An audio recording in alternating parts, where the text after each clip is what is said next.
Hello, welcome. Welcome to this new discussion of the dynamic antitrust series of the Schumpeter project on competition policy of ATIF. Today, we're going to address a major issue in antitrust debate: how to approach mergers and how to reform merger policy if such a reform is needed. So radical antitrust enforcers have long called for a transformational approach to merger policy.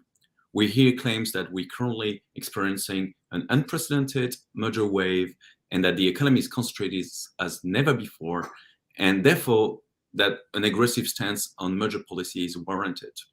These claims about the state of the economy are controversial. ATIF has published a number of studies rebuting those claims, which too often are exaggerated.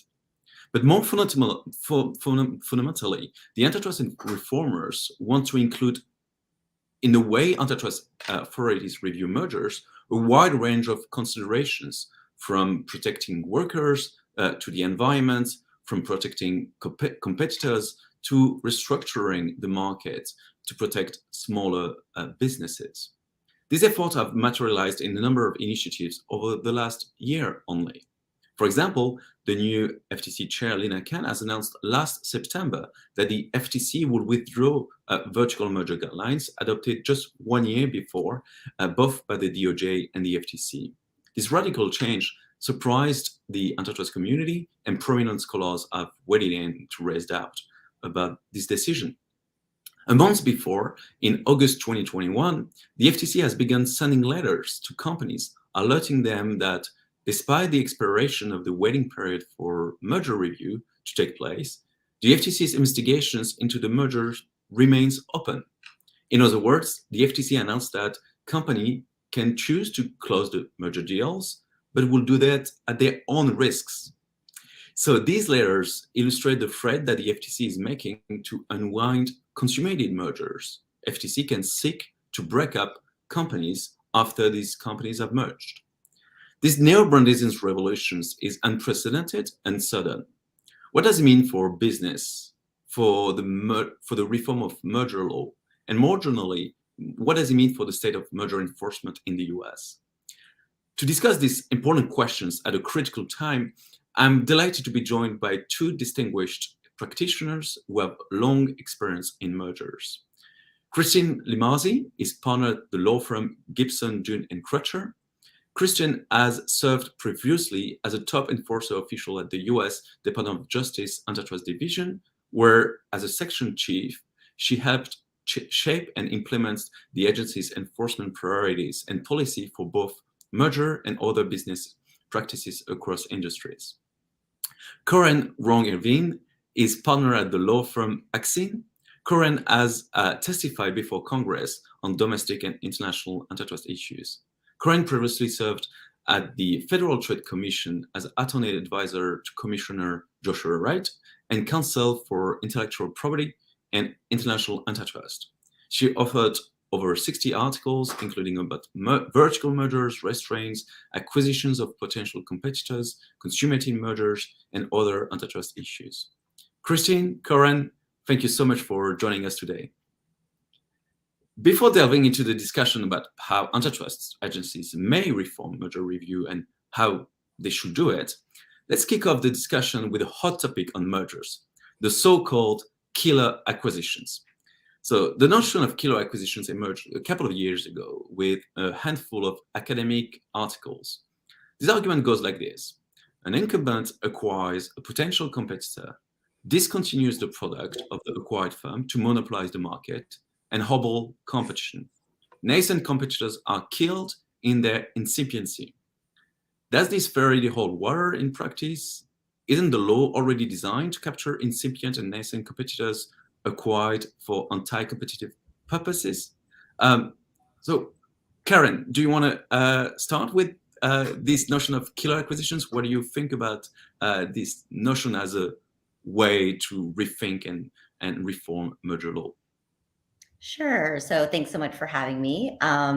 So it's important to remember that the so-called killer acquisitions is really a subset of the umbrella term of potential acquisitions of potential or nascent competitors, right? And, the DOJ and FTC have a nice paper under the last administration, an OECD paper where they really say this is, very, very, the sort of derogatory term is limited to a very small number of mergers where, there's like smoking gun documents that says, there's a potential competitor, let's buy them and kill them and not use any of their know-how, IP, resources, synergies, engineers, anything to combine with our products to make them better. Let's just kill them, and, that's very, very rare, right? And that we've seen. And you mentioned some academic papers. There's really only one empirical paper that I'm aware of. It's the Cunningham et al. Paper called Killer Acquisitions. And they look at pharma, right? And they, conclude that the welfare effects of their study is ambiguous, right? That it could be that you're actually incentivizing innovation, or it could be that you're killing off competition. But importantly, I think in the pharma space, in these cases, what they looked at was a drug discontinued after the acquisition?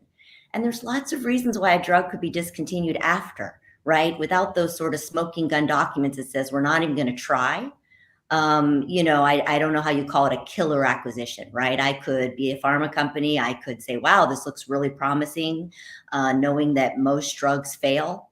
I could acquire, start to combine with my scientists and, the products I've been working on and say, gosh, their technology, it just doesn't work, right? That's, to me, not a killer acquisition. To your question about whether we have existing standards, we do. We have existing standards for nascent and potential competitors.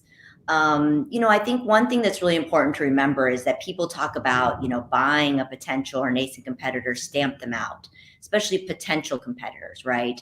But I think that sometimes people overlook that, the acquiring company often provides significant resources and synergies and know-how that can make that acquired company success, and it might not have been otherwise, right? I mean, people talk about, and I'm not taking position on it, but on Facebook, WhatsApp or Instagram, and I mean, we don't know that those companies would have been a success but for, Facebook's resources. And in a lot of these, acquisitions that people are really focusing on, there's been exponential output growth. There's been lower prices, or, thriving innovation. And those are all indicia of a highly competitive market. So, I get worried about, sort of, cautioning, that we should be careful before sort of, creating presumptions of illegality or different tests.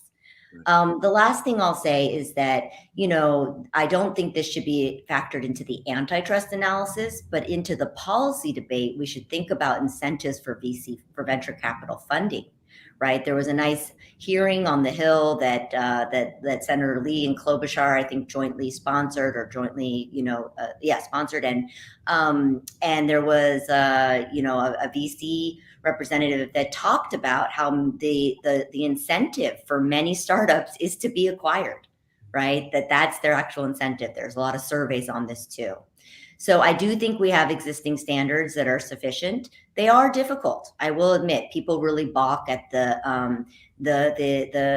element for potential comp that you would need to show that there would have been successful entry or entry that would have, been a competitive constraint but for the acquisition. But I think that there's a high standard for a reason, right? There's like two crystal balls going on here, right? Like with any merger, there's two counterfactuals. There's two but-for worlds. The but-for world, like going forward, if we, the world, the two counterfactuals, the world without the merger, so the existing world, and then the world without it. The world without the merger and the world with it. And, when you have things that are not potential, that are actual competitors, you usually have things like price and output and things to kind of predict a little bit the future. With potential comp, you just don't. So it's really, really sort of, the crystal ball. And I think that we should require some evidence that there was, more than just statements in a business plan that, well, we were planning to enter, that there was actual capital requests, that they actually had the incentives and abilities and the know-how. So I'll stop there. That's very helpful to better understand the concept of killer acquisitions. It is about counterfactuals and speculation of what would have happened, and that's very hard to do. Kristen, what is your take on killer acquisitions? Is the law, if there's anti-competitive conduct, or let's assume is the law capturing already this concept, or is it a completely new concept that requires a change of law or a change of policy? Yeah, and thank you again for having me as well. It's great to be here together with Curran today. So I agree with everything that Curran just said. I think the term killer acquisition, right? It's sufficiently evocative that a lot of people have adopted it to apply to any merger that they think ought to be blocked, which is, not a very useful definition. But it really does describe something quite specific. In terms of whether or not the law, I think people also underestimate the current state of the law and the current state of the merger guidelines in terms of their ability to reach these sorts of issues. The Clayton Act has always been forward-looking. It has always been designed to arrest anti-competitive mergers in their incipiency. And there really is not, you don't need a special, specific, different set of factors to look at. You are still looking at those two potential futures that Curran talked about, right? What does the world look like with and without the merger? And are they substantially different from a competition perspective? It may be more difficult to establish the facts associated with the future when you don't have historical competition to look to. But the mode of analysis and the standards that we apply aren't really any different. And I think the agencies have had success with that, right? Where the facts establish that there is actual nascent potential competition that's being eliminated, like in the FTC's Polyport case, they succeed. And where the facts are not there, they don't. But that's not a deficiency in the legal framework. That's the facts vary from case to case, and that's always going to be true.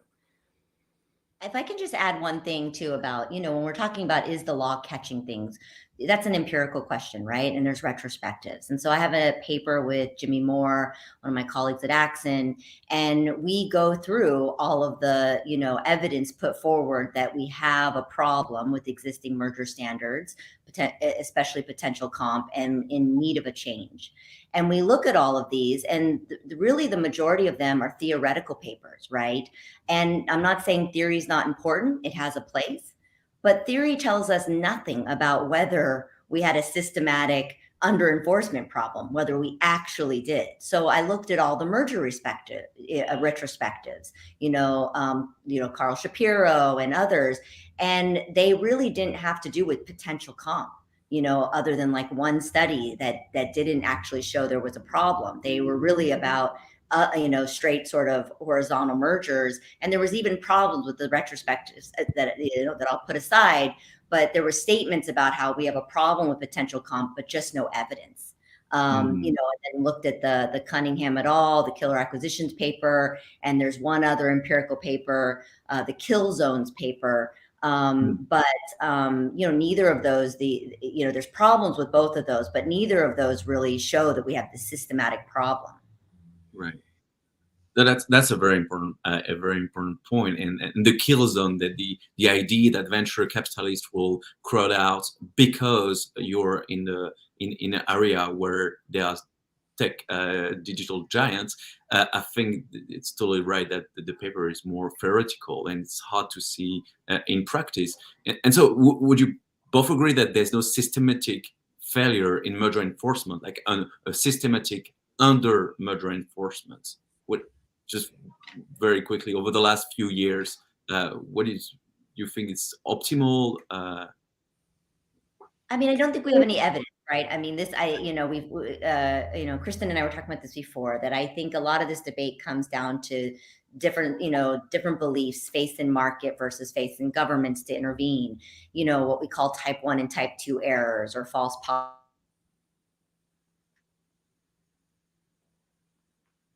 Uh-oh. I think we lost Karen for a moment. Oh no! Sure, I'll jump in. Sorry, we lost you. Please continue. Oh, sorry. Okay. You were at type 1 and type Oh. 2 errors. Yes. Okay, sorry.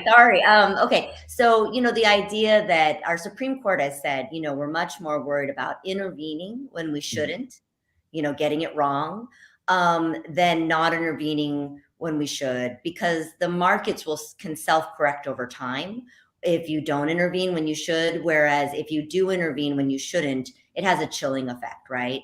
And so this debate is really about whether you believe that, whether you believe markets can self-correct, whether you believe they'll self-correct in time. And, people have said to me, you're such an empiricist, you want empirical evidence. What empirical evidence do you have, Corinne, that type 1 errors or false positives are more damaging? And the truth is I don't even know how you would empirically examine that. But what I do know is that if we had a rampant type 2 problem, if there was rampant under enforcement, and a concentration and monopoly problem and our markets were suffering, you would expect to see this more systematically to show up in our merger retrospective studies, and we're just not. So I don't think that there's evidence. I think that the evidence people point to, like the concentration studies and the markups, have been widely discredited by the FTC and DOJ economists on the left and the right, real nice bipartisan support for this, from Shapiro to Josh Wright. So I think that, it's a fundamental sort of debate about, just kind of, do you trust the government to really step in and have that crystal ball and kind of pick winners in the market? That's a very important point, because merger analysis, at the end of the day, is a prospective exercise. As we say, we speculate on the future. And that's why retrospective is so important, because it helps us see whether there's systematic failure. And as you just pointed out, retrospective analysis doesn't really point out to systematic failure. Kristen, do you want to add something? I was just going to say, I agree. I don't think I don't have the sort of empirical analysis of whether there's systematic under enforcement or over enforcement. But I do think that before you make a major adjustment in the law or the guidelines, it would be important to understand that there is actually a problem. And to my mind, I mean, this is maybe just from being at the agency, a lot of the criticism of the historical record of the agency seems to not appreciate the facts on the ground and the challenge of actually establishing the loss of competition. So, for example, Corinne mentioned the Facebook, Instagram acquisition, and there's obviously a ton of criticism of the FTC having cleared that transaction many, many years ago. But looking back, at the time, with the Instagram having no ability to monetize its product, 11 employees, being one of many different photo apps at the time, the idea that anyone could have anticipated that they would become a competitor in the social media space, or even that they would have had they not been acquired by Facebook, right? Who infused them with the knowledge and the capital and the infrastructure to become the competitor that they are today. I think that's very questionable. And yes, people point to, there's a couple of interesting documents, emails, right, about the threat that was Instagram, but I'm fairly confident that the FTC staff who looked at it, who I don't know and haven't had any communications with, but I'm quite confident that they had enough perspective to say, you don't make a merger case out of one hot email. You need actual evidence, and concluded at the time that it wasn't there. And so I think that before launching into a radical adjustment, we need to have some understanding of how these cases came about in the past. That's difficult to do for merger retrospectives because there's not a tremendous amount. We don't always know what the staff's thinking was, right? Especially when they decline.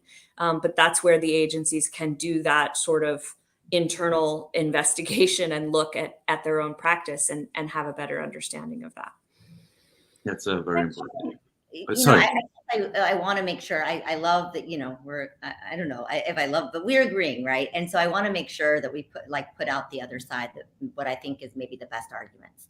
So, because we definitely have a divide here, right? I mean, used to have a divide more on the margins between sort of, the left and the right, or what have you, not so much left and right politically, but left and right. And, and I mean, sort of. And, but now we really have three camps. We have Chair Khan and Tim Wu. That's like, let's return to what they would say the original purpose of antitrust, democratic ideas. Let's look at sustainability. Let's look at all these other factors.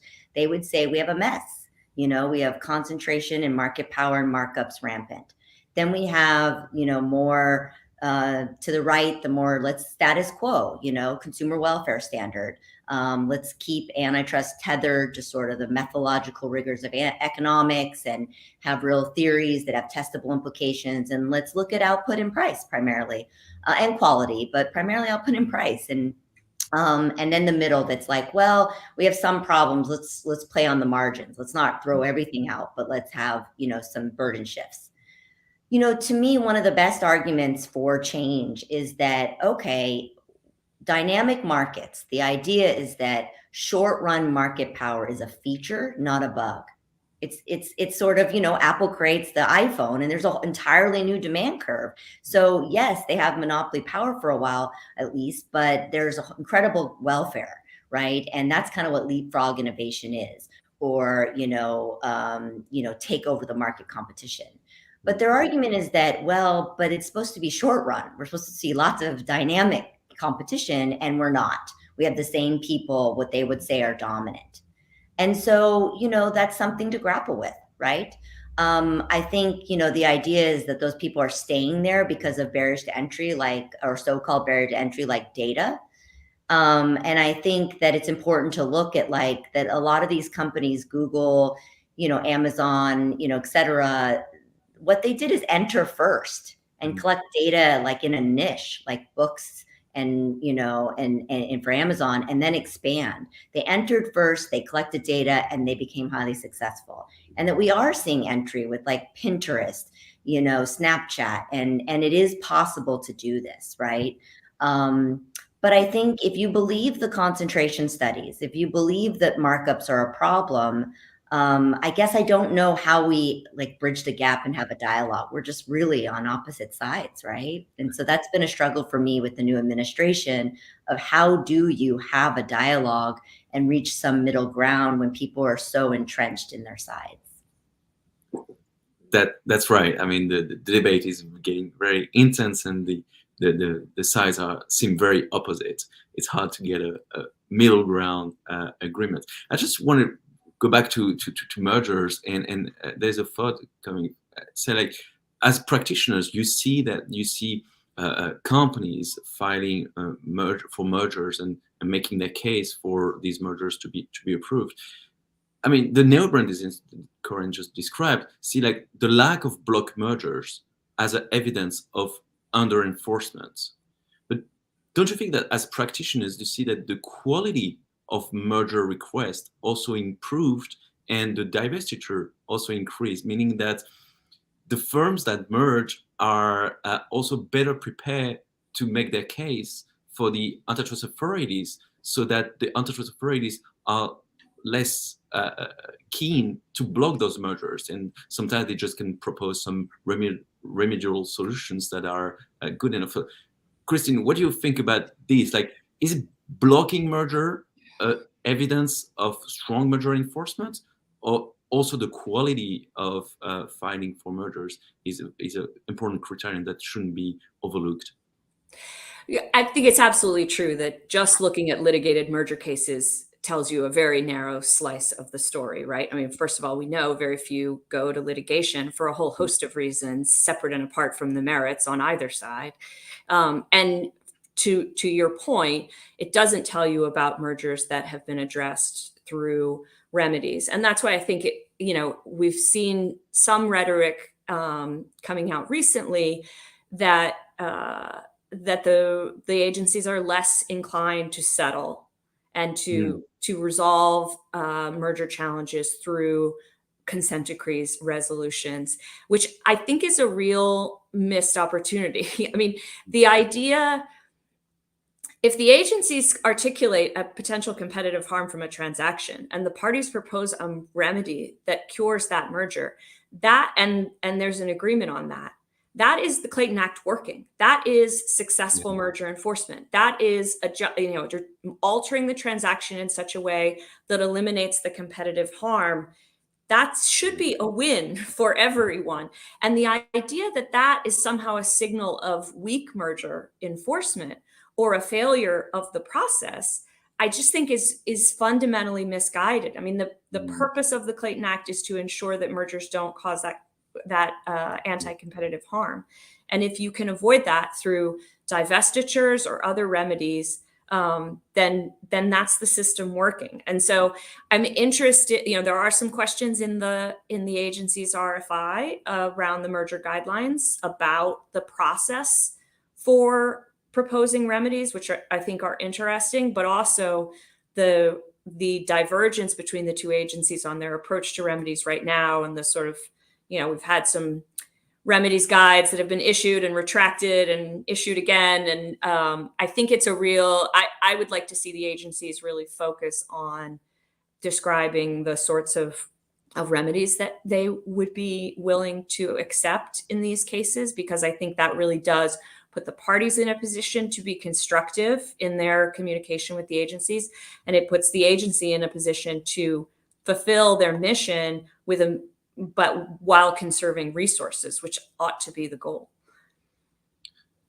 That is a very important point. I mean, just to come back to the divestitures and consent decrees are part of merger enforcement. And I think that's often overlooked. And precisely, let's move to the main topic of those weeks and those months, which is the revision of the merger guidelines. So the FTC and the DOJ have announced a review of merger guidelines, laying down the ground for this radical change of merger enforcement. On January 18, 2022, the FTC and DOJ launched a public inquiry aiming at modernizing merger guidelines to better detect and prevent anti-competitive deals.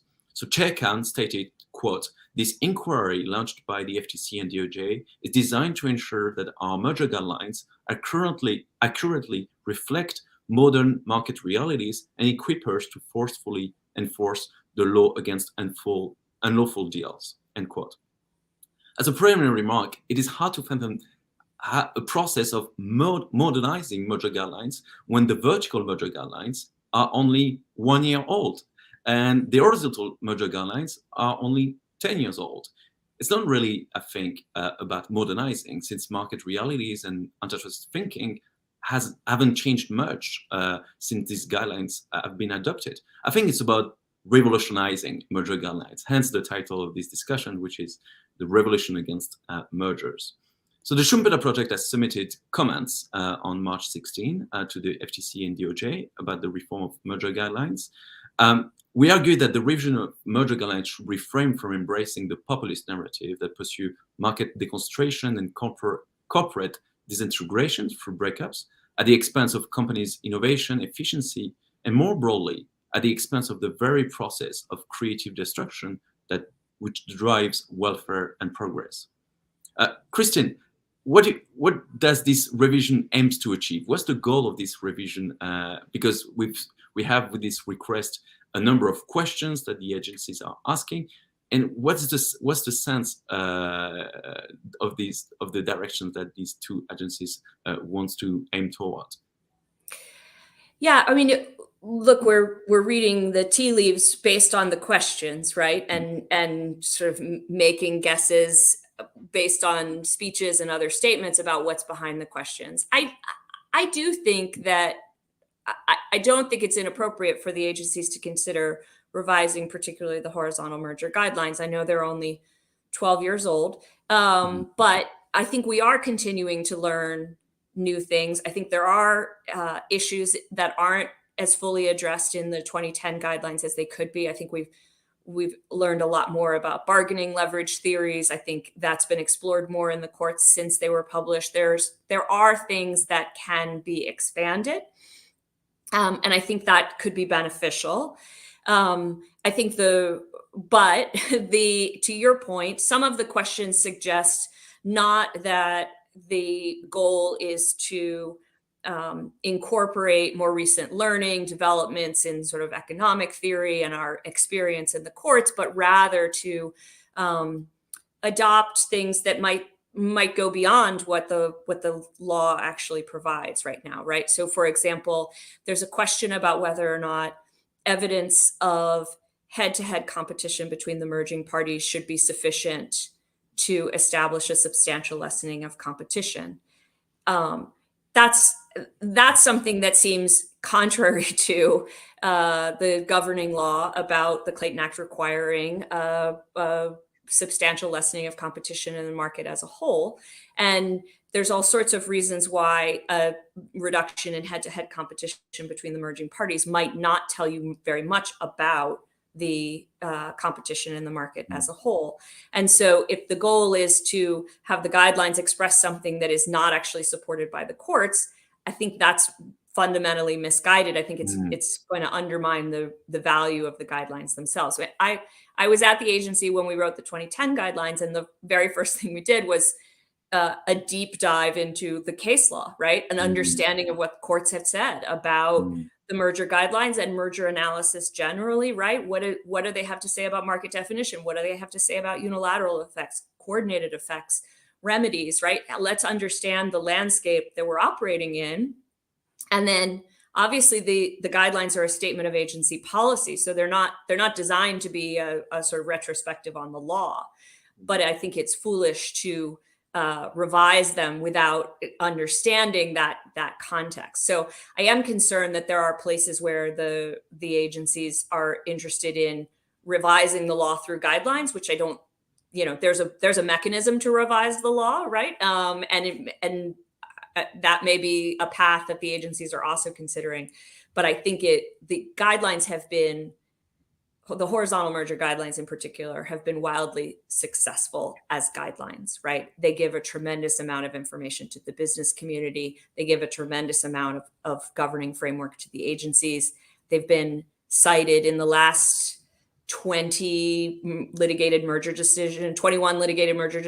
The guidelines have been cited 20 out of 21 times. I mean, they have that success because they provide straightforward framework for analyzing mergers in a whole host of situations, and they are tethered to the judicial precedent and statutory scheme that they're governed by, and by the economics that courts and parties rely on in applying that statutory framework. And so I think it would be a mistake to deviate from that. That's a very important point. The merger guidelines integrating precedents rather than merger guidelines departing from precedents. Corinne, what is your take on these expected merger guidelines? We have questions only, but I think we can understand a lot from the questions raised by the agencies. Well, so maybe three main thoughts. One, first, I'll just point out with the case law, Commissioners Wilson and Phillips did a nice dissent in which they pointed out that the cases relied upon in the RFI were really old cases, right? That they were sort of prior to the 1970s sort of GTE Sylvania revolution of like verticals, that we're not going to have presumptions of illegality or things. So there's that. So I agree with a lot of what most of what Kristen said. I just, I'm a little torn, right? You want guidelines in terms of you want transparency, right? There's definitely a radical shift here. But on the other hand, you want things to be consistent with the courts. And I'm much more worried about merger guidelines and merger, blocking and killing deals than I am about bringing conduct cases, because at least with conduct cases, you have the courts as a check. And not a lot of mergers, will go up to the appellate or Supreme Court and get some, clear law. And so, I think that, yes, they're just questions, but the accompanying speeches, again, start with the premise that we have a problem. These are not just, let's see, here's some questions. I totally have no priors, let me see. So I worry if it's a little predetermined. I worry about that.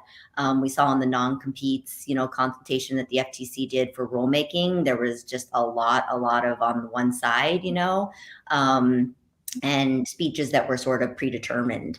I do think that, maybe, right now the uncertainty sort of serves as a tax on transactions, right? If sellers demanding, maybe higher prices or higher reverse break fees, because you just don't know, right? You don't have the sort of predictability that Kristen was talking about. The other thing is, I think the consultation, the way the questions are framed, many of them, it's, a very, there's not symmetry. It's very asymmetric in sort of the concerns. So for example, on vertical mergers, there's this idea that, well, elimination of double marginalization, or one of the traditional inherent benefits that we see of vertical mergers, that firms in a vertical supply chain that are each charging their own markup on top of the markup above it, that will be eliminated because you change the incentives if two firms merge and become one. They profit maximize jointly. So that idea that elimination of double marginalization is sort of inherent in the models, if you're looking at whether there's ability to raise rivals' costs, they're saying, no, we're skeptical of that. We're skeptical that you can't achieve it by contract, but we're also skeptical of pass-through. And that's fine if you're skeptical of that, but then you should also be skeptical of price increase, right? It's the same change in incentives, right? It's the same kind of economic incentives. So why, not be, it's just, there's not a symmetry there, I think is troubling to me. That's a very good point. The skepticism about economic theory, or what we've learned over the last few decades. And remember President Biden, when announcing the executive order on competition, said like the last 4 decades were an experiment that failed. And we're referring, of course, about since the Chicago School in the 70s. But the skepticism, I think, in the merger review, we see it with a kind of a neglect for the consumer welfare standard and the integration into merger analysis of a wider set of considerations, like protection of workers and protection of smaller businesses, or even perhaps protection of the environment, right? I mean, I would like to have your point of view about broadening up merger analysis by integrating a wider set of considerations. Christine, do you want to say something on that point? Sure. I think to go back to something I said earlier, I do think there are things that can be usefully added to the merger guidelines. So in the defense of doing some sort of reform, I think there are some useful things that can be expanded. But you're right, Arlene. It's really a question of what are these questions getting at, right? So, for example, the questions ask: has the guidelines, are they unduly narrowly focused on price outcomes, right, and price effects? And my reaction to that is, first of all, the 2010 guidelines are very clear that they cover non-price effects, right? And that makes sense because the case law has been clear. Going back to Continental Can, the court was talking about innovation as an aspect of competition that needed to be protected using the Clayton Act. All the great innovation in tin cans, I guess, that was happening then. And then you have more recently cases, right, like Anthem, Cigna, where the DC Circuit speaks quite clearly about how the Clayton Act is not singularly focused on price, but considers quality, innovation, other non-price effects. But the 2010 guidelines do frame their discussion in terms of price, mostly because that's the easiest way to talk about these issues in concrete terms. I think one of the benefits of revised guidelines could be developing a vocabulary to talk about non-price effects, because I think the agencies have a view, and I don't think it's totally unfounded, that there's a bit of a CSI effect that happens when you litigate merger challenges, right? And so if you provide some amount of empiricism, courts come to expect some real concrete empirical things that can be articulated in spreadsheets by experts and subject to regression. And I think the guidelines could benefit from looking at cases that have turned on innovation or quality effects or these other non-price effects, and provide some more information about how the agencies think about these non-price effects. But I think, and to get back to your question, it's important to distinguish between the non-price aspects of competition from non-competition related effects, right? And that's what seems to be potentially embedded in this question is we want to move beyond price effects because we want to move beyond competition as the goal that is being protected by the Clayton Act. And that's where I think the case law, the legislative history, sort of, and sound policy really does not support such a change. So you could talk about privacy as an aspect of competition, but that's quite different than talking about privacy as some sort of normative goal. You can talk about labor market competition as something that might be impacted by a merger, but that's quite different than having a merger policy that promotes unionization, for example, right? And so these are, and the reason why I think it's very dangerous to adopt these non-competition related sort of normative goals, labor protection, environment, democracy, whatever it is that we dramatically risk further politicizing antitrust enforcement in a way that I think is really dangerous. This is hard stuff. This competition enforcement is not easy. And we are quite divided and have lots of different views about how best to go at protecting the competitive process. But if we start looping in a whole bunch of other goals, I think then the review process becomes untethered from any kind of concrete. It becomes difficult to provide any guidance at all. And it becomes incredibly difficult for businesses to have any sort of predictability or conform their conduct to the law. And so I just think if that is what is embedded in these questions, and of course, based on speeches, there's every reason to believe it may be, at least for some of the people asking the question, I think that really risks undermining the credibility of antitrust enforcement more broadly. Right. It may increase the discretionary power. That's what I mean. And everybody wants more discretion when they're the one in power, but it doesn't work that way. Yeah. Corinne, what is your thinking about these wider considerations and novel, what they call novel theories of harm, right? Also. I mean, I don't know that they're that novel. I think that Chair Khan and others would say that it's they're returning it to the original legislative history, the legislative intent, right? Democratic ideas. Now, our Supreme Court has clearly said for decades, that's not what we do in antitrust, right? And I think that, I agree about the political, the concern over, politicizing antitrust. When I was at the FTC, then Chairwoman Ramirez and AAG Bill Baer, gave really nice speeches, including Ramirez gave one in China in front of very high level ministers and vice ministers about the dangers of, of considering non-competition factors, right? It's difficult enough to weigh and balance anti and pro-competitive effects within a narrowly defined antitrust market.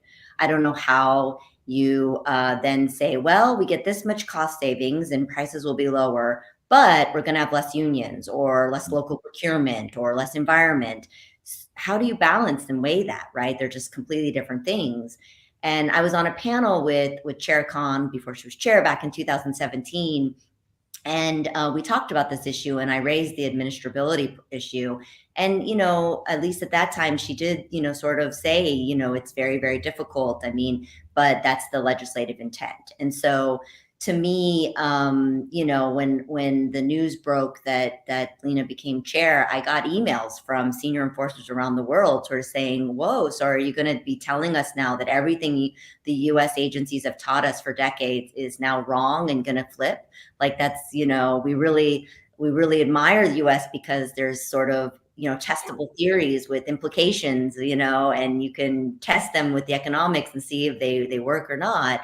And so, this is a major departure, right, from decades of what we've sort of warned, and bringing us towards China is worrisome to me, that we would say, let's follow that approach. That's a very good point, because what we do in the US is also seen and watched all over the world, and that's the US as a defender of the consumer welfare standards, I think was very important over the last few years and few decades, and it doesn't look like U.S. antitrust authorities may have this role anymore. That may have international consequences in the OECD, in the in different fora like ICN or others. Just perhaps one question. They are doing this. They actually are putting it in second request, right? It's sustainability and things are part of it. That's new in this administration. I also wonder, like I was at the FTC, I would have no idea how to read environmental impact studies, much less decide, I wouldn't know how to do it. So it looks like perhaps if with these merger guidelines, it looks like some mergers could become blocked, not because of a lack of merger specific efficiencies, but because of efficiencies, if there is risks that mergers can become blocked because they will enable the merged company to outcompete rivals, this kind of fierce competition that will create imbalanced market structure, and that at the end of the day, it's not so much efficiencies that are the main consideration for merger review, but the preservation of the market structure. Do you think we could lead toward that direction of saying like too much of efficiency, like a disruptor, like a disruptive innovator could use its capabilities to completely imbalance the market, to create a new market, and then rivals may no longer be able to compete, and these very efficiency or these disruptions may be the reason for blocking the merger. Isn't it a risk that we go down that road? Christian, do you want? I think it's a less of a risk that we go down that road in the courts, because as Corinne pointed out, the Supreme Court is quite clear about what is in bounds in the antitrust laws and what is out of bounds, right? And it is singularly in the United States, the Supreme Court has said time and again that the antitrust laws are singularly focused on competition. And so unless it can be framed in a way that substantially lessens competition, I think that theory faces a difficult road in the courts under the current law. But I think the concern is one that Corinne raised, which is very few merger cases get to the courts, right? And so the concern is that the second request process or the threats of a challenge cause parties to walk away from mergers that are not necessarily violative of the law as it stands right now, but the parties don't have the capacity to fight it, to litigation, which is obviously costly, and in the context of a pending deal, not always possible. Yeah, it may create a risk-averse position of the firms anticipating a refusal, a rejection for merging, and not even proposing a merging, right? To merge. Right. Real quick that there is, South Africa does have this in their law to consider non-competition factors, and they have put out guidelines, right? So it's not, again, kind of just share both sides of arguments. And there is, though, back on the other side, a nice OECD paper that talks about, that analyzes and sort of looks empirically that in countries where they consider non-competition factors, that where deals were, blocked on non-competition grounds, they tended to end up harming competition in the longer run, higher prices or reduce, then the opposite way. So that's a nice paper that looks at that. It's a dynamic effect. That's very hard to measure and to analyze. If just before we close with these great conversations, and I think this conversation is going to go on for during the process of the merger guidelines, of course. If there's something that you would advise, you both worked in the agencies, so that's a great experience that from as a practitioner you've gained from. If you have to make an advice to the antitrust authorities of how to reform merger guidelines, or an advice to do something or not to do something, what would be your advice? What you would recommend the agencies to do? Christine, do you want to try? I would say. Sure. I mean, I think the challenge of giving advice in this context is the fundamental. Corinne talked about the three different groups, right? The sort of populists, Neo-Brandeisians, traditionalists, who basically, this is the breakdown in Carl Shapiro's article, right? He says populists, which is sort of the Lina Khan, Tim Wu, traditionalists, more Chicago school, and then I think where Carl puts himself, which is progressive, right? Which is, we see the progressive see a view, a potential for increased enforcement activity, but within the context of merger review being about competition and not these other factors. And so I guess if you cannot come to ground on what is fundamental, what the goals of the antitrust law are fundamentally about, it's very difficult to agree on what guidelines should be. But I would say, I think if I were doing it, I would look at like we did last time, at the law, try to understand exactly what we have learned, what has changed in the ensuing 12 years. I would give more guidance about how to evaluate non-price effects in the context of merger review, because I think there is learning there that the agencies can share. I would give more information about how the agencies deal with zero price markets. I think I would explain that process more in the guidelines. I don't think there's anything in the guidelines that are contrary or make that impossible, but I think more explanation of that would be helpful. But I think the principal advice I would give is I wouldn't revise the merger guidelines. I would issue commentary. Mm-hmm. The last time the agencies issued commentary on the merger guidelines was 2006. And it's was at the time, I think, a tremendously useful document that gave a great deal of transparency about how the agencies approached real life cases, real issues about applying the merger guidelines in context, some litigated cases, some not litigated cases, where you've got a window into how the agencies came to the decisions they came to on particular issues. And I think that would be really, really valuable.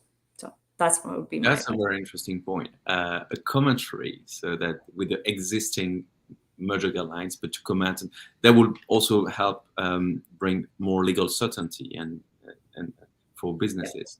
I think the guidelines themselves don't include a discussion of the case law, which it makes a lot of sense from a sort of usefulness of guidelines perspective, and you don't want them to be sort of a legal treatise. Yeah. At the same time, that makes it necessarily somewhat more theoretical. And I think commentary is like a legal commentary. Is a way to bridge that gap. So that's great. Great advice. I hope they're gonna hear you. Corinne? I mean, I don't want to, I think it's maybe offensive if I say, really grapple with the empirics, because I think they are, right? And that they are much more like the European Commission, much more worried, willing to rely on theory, right? And again, I think theory has a place. It's just, if we have the empirics, that tells us whether we have this systematic problem or not, more than theory. I guess, that I'd like to have more of a dialogue. I feel like I'd like to understand more. I have, talked to Steve Salop a lot. I send my articles to him or to other people, to Carl Shapiro, to get feedback. I want to understand more. So to have more dialogues, to not dismiss people because they ever or do now represent someone in big tech. Right. I think that was really unfortunate that we saw that some people that were, seriously, at least in the news, considered as contenders for heads of the agency, and then just shot down because they ever represented big tech. I think, we've got to have a dialogue, and the sort of offensive to me that well, Corinne, you represent Google, which I do, and I'm proud of. They're a great client and very innovative. But that the idea that, Corinne, you represent them, so you only say what they believe. You have no thoughts on your own, and ignoring that. I've been taking these positions since I was at the FTC. I haven't changed my tune. sometimes, when you're at a think tank or something and people, seek to be a donor, it's like the money may follow the views, not necessarily people are bought and paid for. That's kind of offensive. So, I guess I would just say, let's have more of a dialogue. And I think that's, I hope what the intention is behind this RFI is to really grapple with the issues. Yeah, but the statements, that were produced in connection with them about that we do have a concentration, that we do have a monopoly problem, worried me about sort of, a predetermined outcome. Yeah, so perhaps some you're calling for perhaps some FTC hearing or debates or things like that. No, I mean, I don't think I'd do another round of hearings, but under Chair Simons and AG Macon, I know like the agencies had people come in and present papers. So Judge Ginsburg and I were asked to come in and present our paper on consummated mergers, as was Tim Wu and Scott Hempel, which are totally different paper, and so there was a dialogue. There was a let's hear from all different sides and ask hard questions and have the people also dialogue between themselves. That's very important to discuss, but across those three groups that Christine you described, that's very important to make the discussion moving forward and without bias and without prejudice between those three groups. So I hope the agency is gonna listen to you, because I think it was a great conversation and I learned a lot, and I'm sure the viewers learned a lot about this very important process of reviewing merger guidelines. I am very thankful for your time and for your expertise, and we'll look forward to seeing you perhaps in person next time. Thank you. Bye. Thanks for having us.